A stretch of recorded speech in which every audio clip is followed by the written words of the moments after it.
Hi, this is Ruben Learner, and welcome back to my Python Standard Library video explainer series. This time we're going to talk about the re module for regular expressions. I can say import re. Note, I'm not going to teach you how to write and use regular expressions. If you want that, you should probably try my online course, free email course you want to go to regexp.crashcourse.com, and that'll tell you everything you need to know. All right, so how can I do this? Let's say I say here s equals, the best programming language is Python, of course. Who could argue with such a sentence? So let's say I want to find the word Python in there. So I'm going to use re.search. And re.search, if you open it up, basically we're going to look for a pattern and we're going to look for a string. So what's my pattern going to be? Well, I'm just going to say I'm looking for Python. And in what string am I searching? Well, I'm searching in S. And if it succeeds, it gives you back a match object. Okay, well now what? If I have the match object. So I can say here m equals re search. And then I can say here m, all right, m.group0. m.group0 means show me what you matched. Now right now it's going to match Python. Like that was not so hard to figure out. But what if I want to find not just a sort of static string, but I want to find something a little more flexible, like a regular expression. Like for example, I want to find a word that starts with a capital letter and ends with a lowercase letter. So I can say here, \b. I'm going to use a raw string for this. Again, I'm not going to be explaining too much regular expression syntax. Say here A through Z, and then we're going to say here A through Z plus. And now when I search, if I say m.group0, oh, I found the.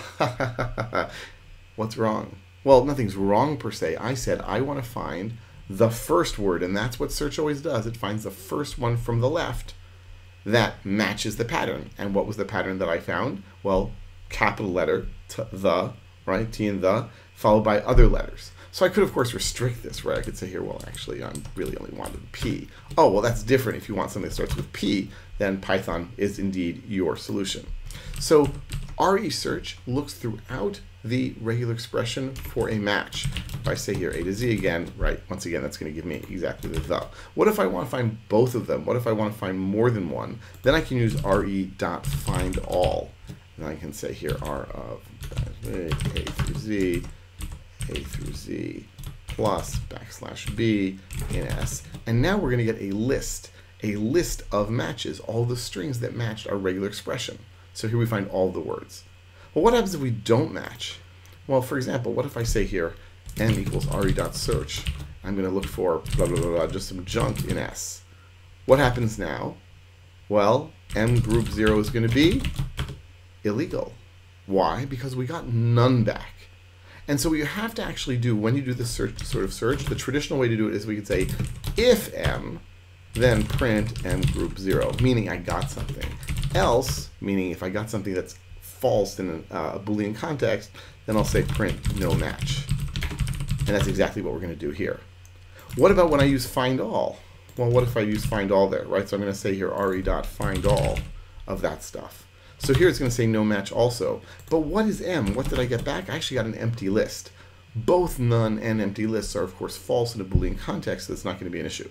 So the two main methods that I use when you're working with regular expressions are search and findall. There's a third one, and the third one is called re.match. And re.match, well, actually, let's just use this here.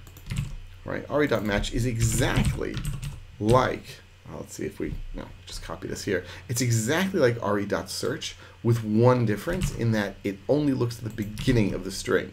Meaning it's only going to look at the beginning. Well, here it's actually going to work just fine.